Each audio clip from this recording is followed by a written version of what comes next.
Supreme court आईनी bench में समंदर पार पाकिस्तानियों को वोट का हक देने से मुताल्लिक केस की समाअत हुई। इलेक्शन कमीशन ने ओवरसीज पाकिस्तानियों को ई वोटिंग के जरिए ओपन सहूलत देने को गैर महफूज करार दे दिया। मजीद जानते हैं डॉन न्यूज के नुमाइंदे उमर बर्नी से। जी उमर, बताइएगा क्या तफसीलात हैं?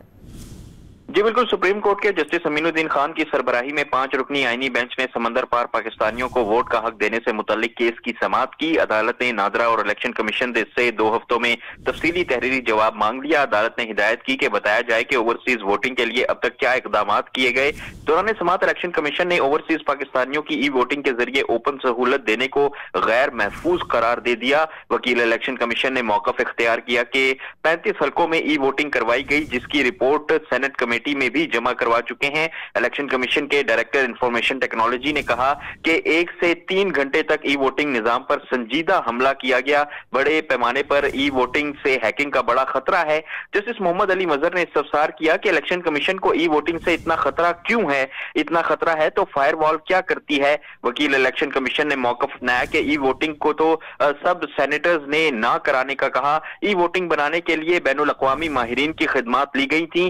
जस्टिस मोहम्मद अली मजहर ने रिमार्क्स दिए कि अगर हैकिंग हो रही है तो फिर तो पूरा निजाम ही खतरे में है। आजकल तो सब कुछ इंटरनेट पर ही चलता है। डायरेक्टर आईटी ने कहा कि ओवरसीज पाकिस्तानी को रिसाई देने से हैकिंग का खतरा बढ़ जाता है। पायलट प्रोजेक्ट पर भारत, इसराइल और फिलिपाइन से हैक करने की कोशिश की गई। बानी पीटीआई के वकील उजैर भंडारी ने मौकफ अपनाया कि हमें इलेक्शन कमीशन पर एतमाद नहीं, सारे ओवरसीज मेरे वोटर्स हैं। मेरे वोटर्स होने की वजह से ओवरसीज को वोट डालने नहीं दिया जा रहा।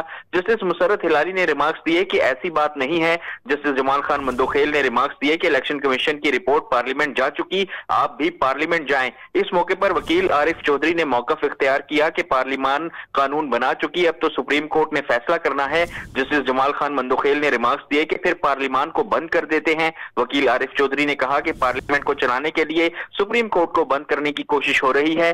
जस्टिस जमाल खान मंदोखेल ने इस्तफसार किया कि अगर आईटी सिस्टम नाकाम हुआ तो क्या सुप्रीम कोर्ट पर जिम्मेदारी डाली जाएगी? अदालत ने इलेक्शन कमीशन की रिपोर्ट्स फरीकैन को फराहम करने की हिदायत करते हुए समाअत गैर मुअय्यना मुद्दत तक के लिए मुलतवी कर दी। जी।